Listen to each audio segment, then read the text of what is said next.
mes de avivamiento, una propuesta que hemos elaborado desde el liderazgo de la iglesia con la intención de poder ir animándonos en diferentes facetas como persona y como iglesia a lo largo del año.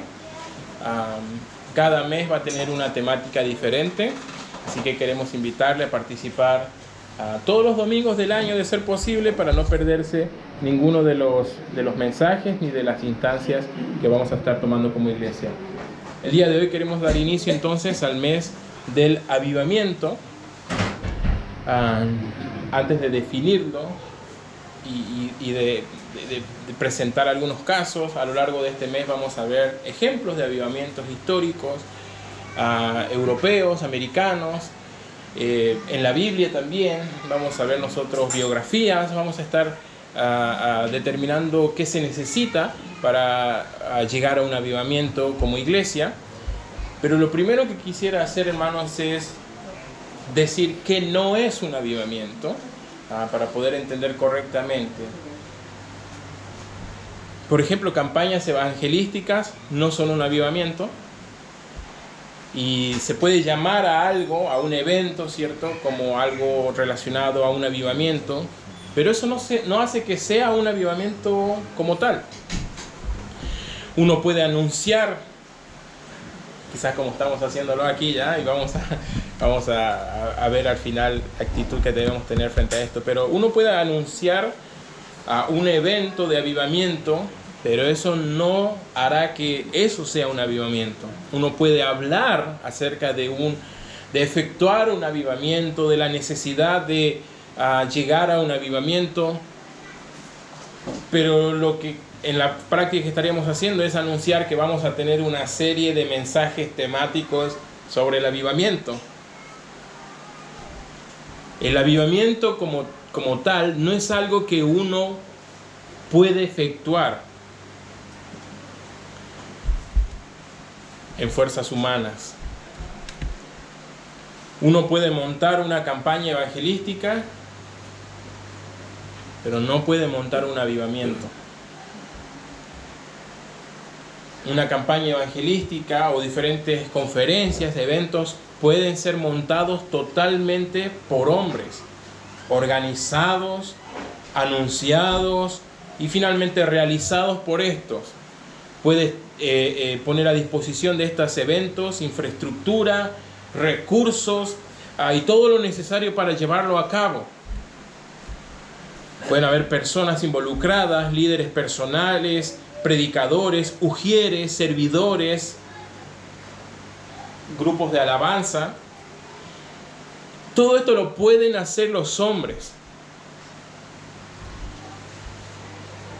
Pero un avivamiento no se puede obtener por medios humanos. Por lo tanto, si el día de hoy has llegado a este servicio y tú no tienes seguridad de salvación, me gustaría invitarte a poner tu fe en Jesucristo para ser salvo. Porque un avivamiento comienza con el pueblo de Dios. Solo la vida se puede avivar. Si no hay vida, no hay posibilidad de un avivamiento. Por consiguiente, cuando uno sale a ganar almas para Cristo, uno no habla de avivamiento, porque sabe que está trabajando entre personas que no son salvas y a la luz de la Biblia están muertos en sus delitos y pecados. Por supuesto que un avivamiento conducirá al evangelismo, conducirá a que nuevas almas sean ganadas, pero el avivamiento toma como base el pueblo de Dios, personas que ya son salvas, que ya tienen el fuego de Dios en ellos. Entonces sí, esto puede ser avivado. Si un hombre está muerto, es imposible avivarlo. Si el fuego se ha apagado completamente o nunca existió, es imposible avivarlo. Por más que soplemos mucho, ¿no? Los asadores, ¿dónde están aquí? Cuántos fuegos frustrados, ¿no? Que el fuego no prendió y uno puede intentar, pero puede abanicarlo tanto como pueda, pero nunca se encenderá.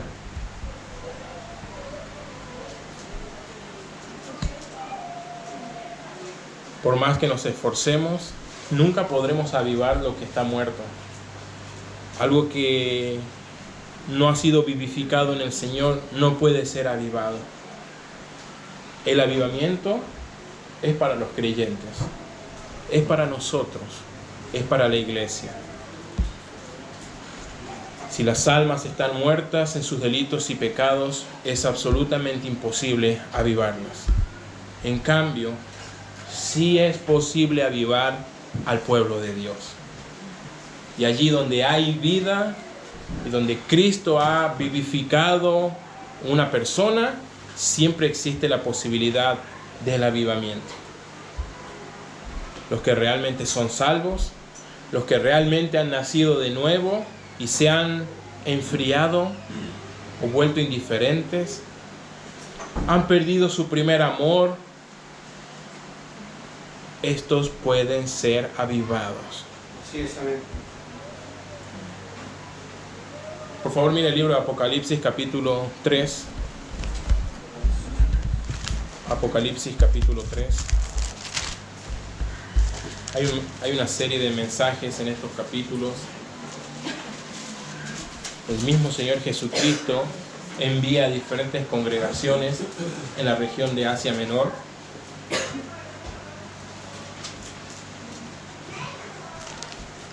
Perdón, capítulo 2, versículo 1 dice: escribe al ángel de la iglesia que está en Éfeso. Este ángel era el mensajero o el líder, el pastor de la iglesia, el que tiene las 7 estrellas en su diestra, el que anda en medio de los 7 candeleros de oro, dice esto. Estos son referencias a Jesús. Lo que está diciendo aquí con esta frase, el que tiene las 7 estrellas, 7 estrellas son estas 7 iglesias. Él está diciendo que las iglesias las sostiene el Señor. Él tiene las 7 estrellas en las manos. Él tiene a la iglesia en su mano. Él sostiene a la iglesia, hermanos. Versículo 2. Yo conozco tus obras, tu arduo trabajo y paciencia, y que no puedes soportar a los malos. Esta iglesia, la de Éfeso, tenía un celo por la doctrina. Has probado a los que dicen ser apóstoles y no lo son, y lo has hallado mentirosos. Has sufrido y has tenido paciencia y trabajado arduamente por amor de mi nombre y no has desmayado. Versículo 4. Pero tengo contra ti que has dejado tu primer amor. Este es el tipo de iglesia que necesita avivamiento. El avivamiento es para el pueblo de Dios, para un grupo de creyentes, en particular aquí la iglesia de Éfeso, cuando estos han descuidado, por razones diferentes, su primer amor.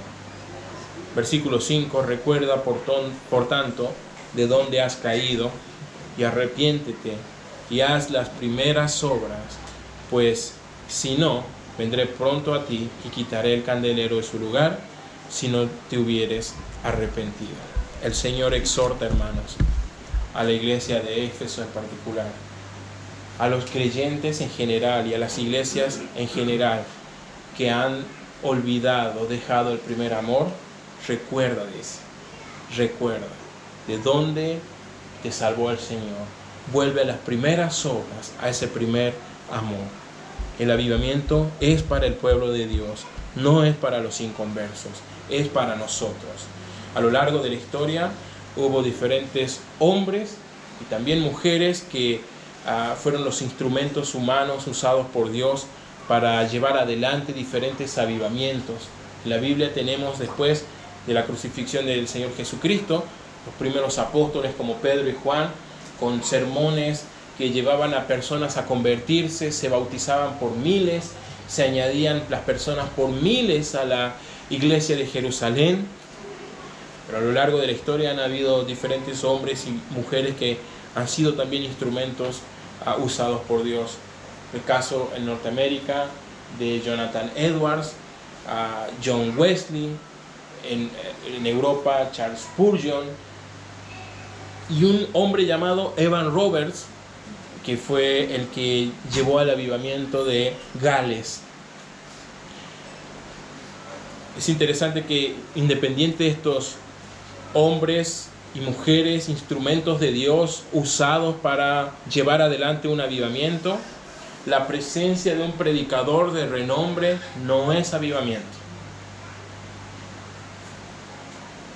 En el caso de Evan Roberts, este hombre que venía de un trasfondo minero no tenía la particularidad de preparar sermones bosquejados y muy elaborados. Al contrario, él hablaba más bien de su propio testimonio basado en la palabra de Dios y compartía de su estudio personal, sus devocionales, lo que iba aprendiendo de Dios.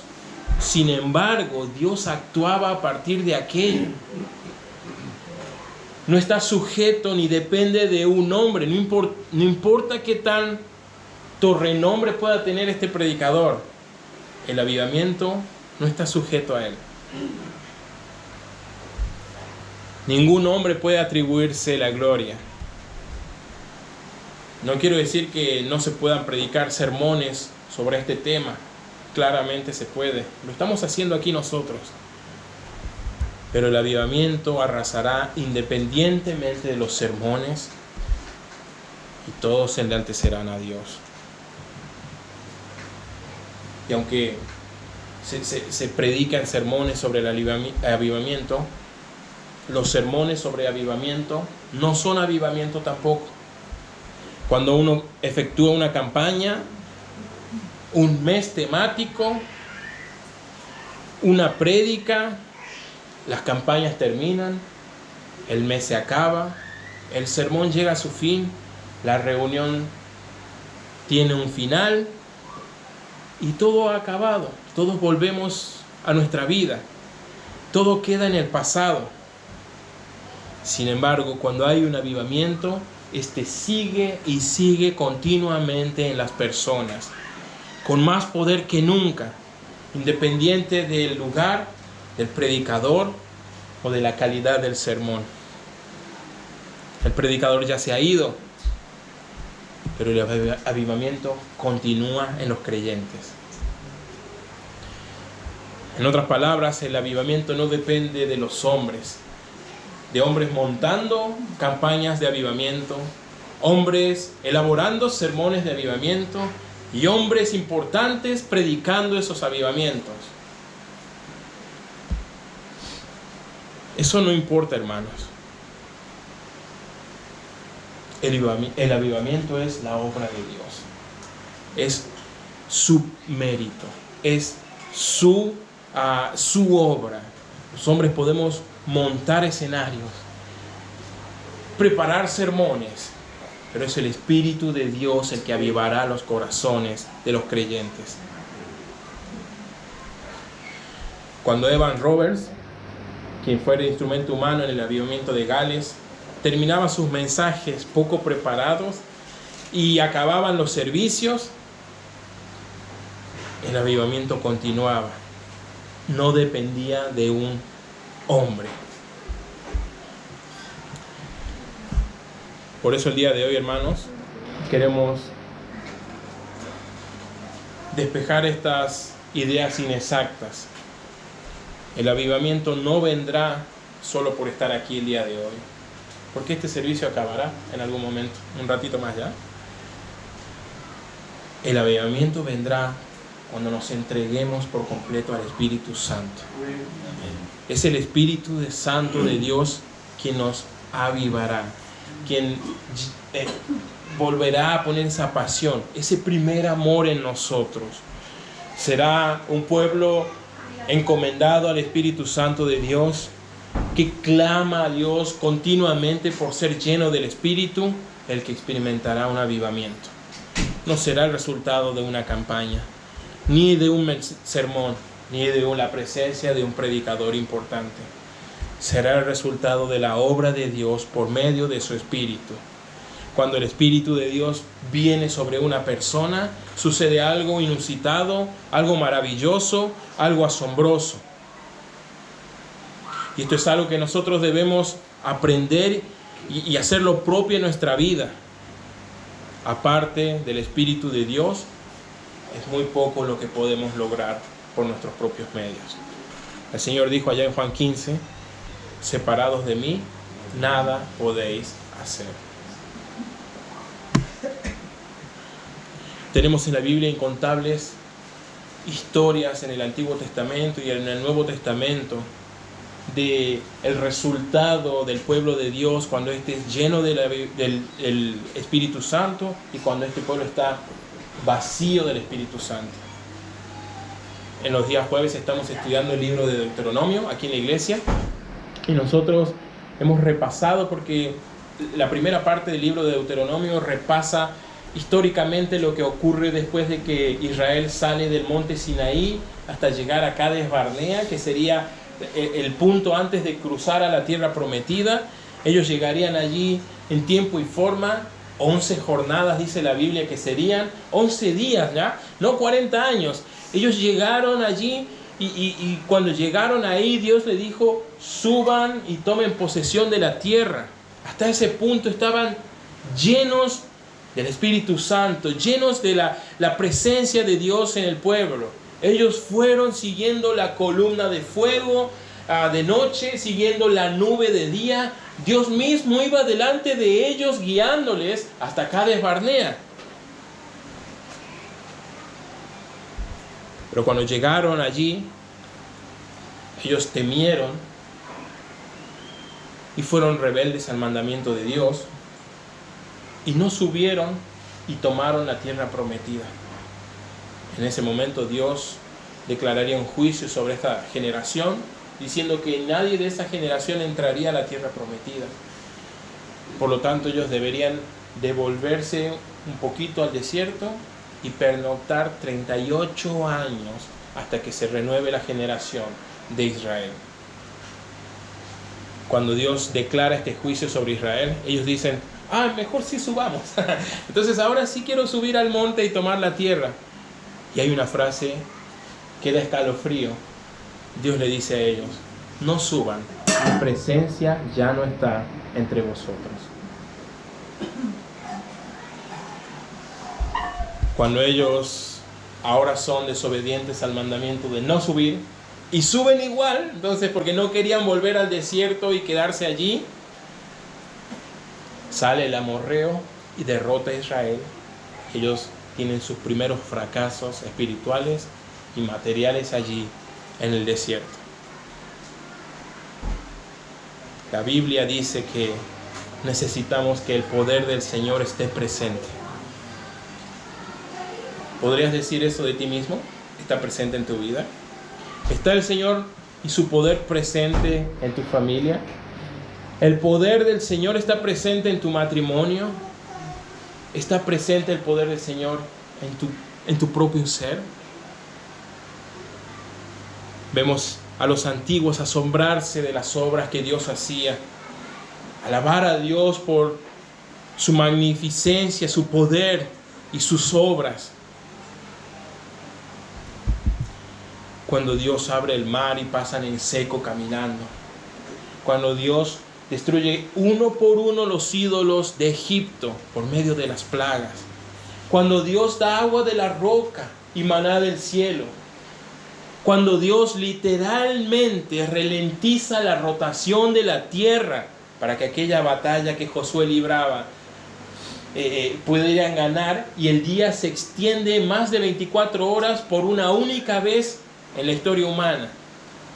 Literalmente Dios haciendo que la tierra gire más lento o deteniéndola por un lapso de tiempo para que Israel tuviera victoria. Cuando el Hijo de Dios fue a la cruz, hermanos, el cielo se puso negro y un gran terremoto hubo en la tierra. Y las fuerzas del mal unidas todas juntas sobre él no pudieron vencerle, sino que el Hijo de Dios fue victorioso, levantándose de los muertos al tercer día. ¿Eso te asombra?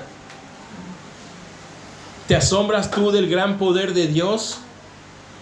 Hombres y mujeres aquí se asombran de todas las maravillas de Dios. Regresamos a nuestra casa asombrados del poder que manifestó Dios en el pasado y que aún manifiesta en medio de nosotros.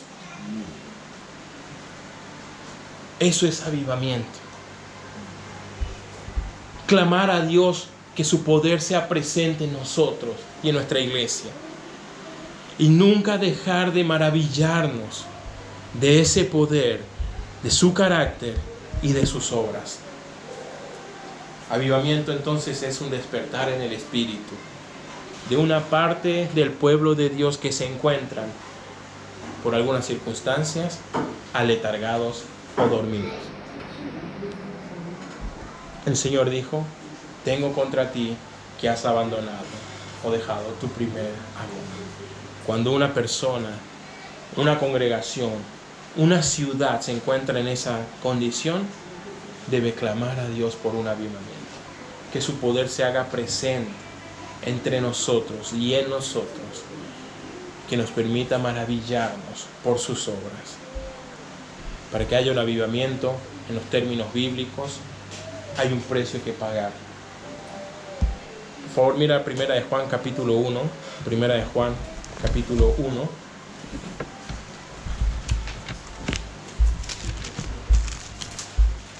Primera de Juan capítulo 1. Rápidamente, 3 principios muy cortitos, hermanos, pero quisiera dejar como una base para que a partir de la siguiente semana nosotros podamos desarrollar mucho más profundamente y ver casos puntuales en la historia y en la Biblia de avivamientos. El día de hoy queríamos despejar dudas de lo que no es un avivamiento y obtener una definición bíblica del mismo. Para que ese avivamiento llegue a nosotros, debemos pagar un precio, hermanos.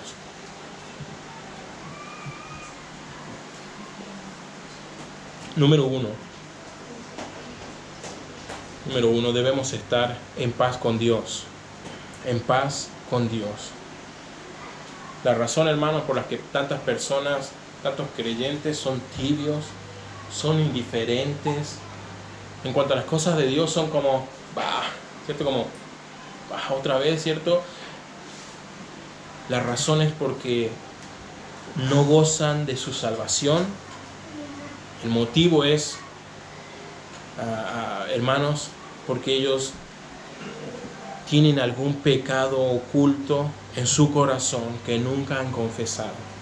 ¿Por qué las personas son tibias? Por pecado. ¿Por qué son indiferentes? Por pecados. ¿Por qué son fríos? ¿Por qué no gozan de la salvación? No hay una sonrisa en su rostro, aunque son salvos. ¿Por qué no tienen respuestas a sus oraciones? O un testimonio que glorifique a Dios. Es porque hay un pecado en lo secreto, en lo oculto del corazón, que no ha sido confesado. Para estar en paz con Dios, debemos confesar nuestros pecados. 1 de Juan capítulo 1, por favor.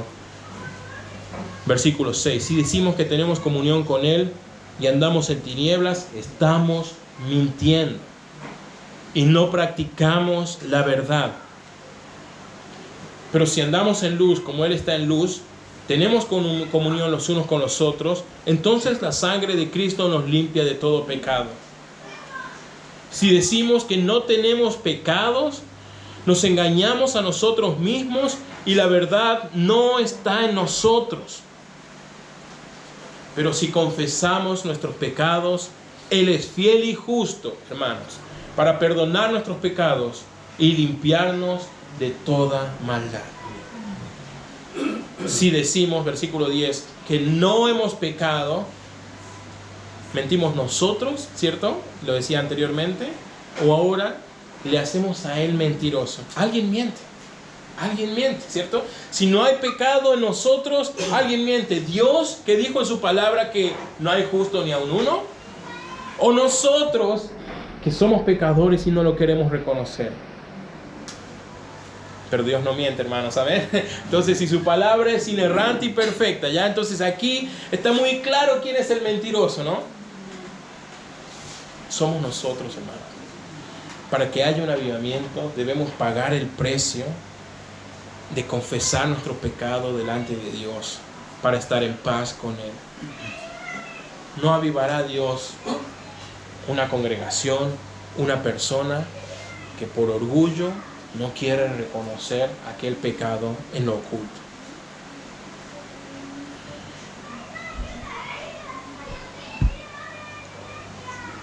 Para estar en paz con Dios no solo debe haber confesión, como lo vimos aquí, sino que también debe haber restitución. Si el pecado no es en lo oculto y ha afectado a otros, para estar en paz con Dios debemos estar en paz también con los hombres. Dependiendo el pecado y según corresponda, arregla cuentas con aquella persona, pide disculpas si es necesario, perdona si es necesario, pero arregla cuentas con las personas también para estar a cuentas con Dios.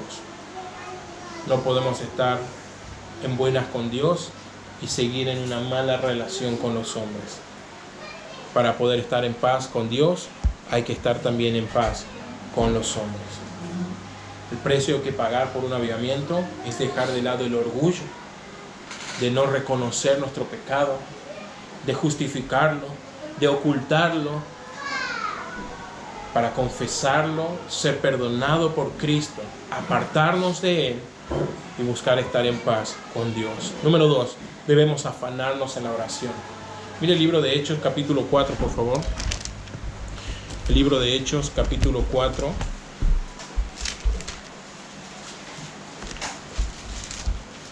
Hechos, capítulo 4. Aquí se menciona cuando Juan y Pedro fueron encarcelados y después son sacados del calabozo para que ellos hagan una exposición frente a un concilio, porque los sacerdotes les decían, ¿qué es esto que estás predicando? ¿Cierto? Ellos venían predicando y las personas por miles se convertían, ¿cierto? Estaban robando como clientela a los judíos, ¿no? Entonces ellos iban al templo y predicaban sobre Cristo y las personas se cambiaban del judaísmo al cristianismo y los líderes judíos vieron que ya no iban a poder seguir pescando en la pecera, ¿no? Entonces dijeron, no, se lleva mi público objetivo, ¿no? Entonces mandaron a meter en un calabozo a Pedro y Juan y después los sacaron para que ellos, presentar, a ver, ¿qué es esto que están hablando? Ellos hacen una presentación y defienden, ¿cierto?, a Cristo y a su salvación.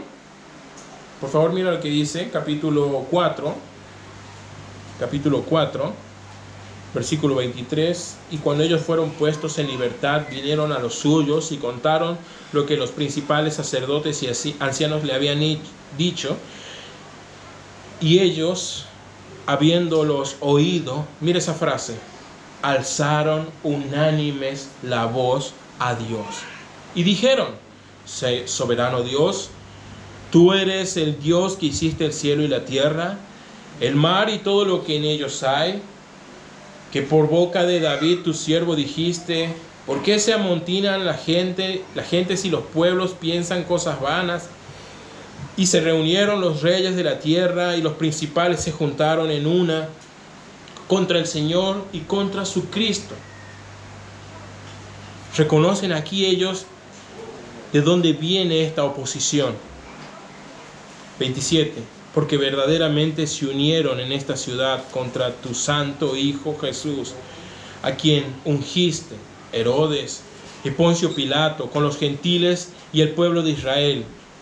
Se unieron para hacer cuanto tu mano y tu consejo habían antes determinado que sucediera. Y ahora, versículo 29, en su oración, ellos dicen, mira, Señor, mira sus amenazas y concede a tus siervos que con todo denuedo hablen tu palabra. Mientras extiendes tu mano para que se hagan sanidades y señales y prodigios mediante el nombre de tu santo Hijo Jesús. Y cuando hubieron orado, el lugar en el que estaban congregados tembló, y todos fueron llenos del Espíritu Santo y hablaban con denuedo la palabra de Dios. Hace falta oración, hermanos, si queremos ver un avivamiento. No solamente oración, afanarnos en oración, orar continuamente, sin cesar. Hay una conexión directa entre la oración sincera, de confesión, de encomendación, entre un clamor de una parte del pueblo y el avivamiento. Estos están conectados. El afanarse en la oración es importante. Y es una lección que nosotros debemos aprender. Nunca veremos un avivamiento. Nunca prevaleceremos con Dios. Su poder nunca se hará manifiesto en nosotros, sino hasta que sepamos que debemos depender continuamente de Él en la oración. Y número 3, debemos actuar bajo la dirección del Espíritu Santo. Por favor, mire el libro de Hechos, capítulo 1, versículo 8, versículo 7 dice la Biblia: nos toca a vosotros saber los tiempos o las sazones que el Padre ha puesto o puso en su sola potestad. 7, ¿cierto? Nos toca a vosotros saber los tiempos o las sazones que el Padre puso en su sola potestad. Pero recibiréis poder cuando haya venido sobre vosotros el Espíritu Santo, y me seréis testigos en Jerusalén, en toda Judea, en Samaria y hasta lo último de la tierra. Y ciertamente esta promesa sigue vigente para hoy. Un pueblo avivado, lleno del Espíritu Santo de Dios, será un pueblo evangelista, será un pueblo que predica, será un pueblo que enseña, será un pueblo de testimonio, será un pueblo que lleve la gloria a Él. Como lo dijimos al comienzo, los hombres podemos montar escenarios, campañas, pero la obra la hará Dios. La obra es de Dios. En este mismo sentido, podemos destinar muchos recursos a misiones o a proyectos, pero si no está el Espíritu Santo en nosotros, hermanos, todo aquello será infructífero. Zacarías capítulo 4, por favor, versículo 6. Zacarías capítulo 4, versículo 6. Y es algo que recalcamos continuamente. Hay dos formas de actuar: en el espíritu o en la carne.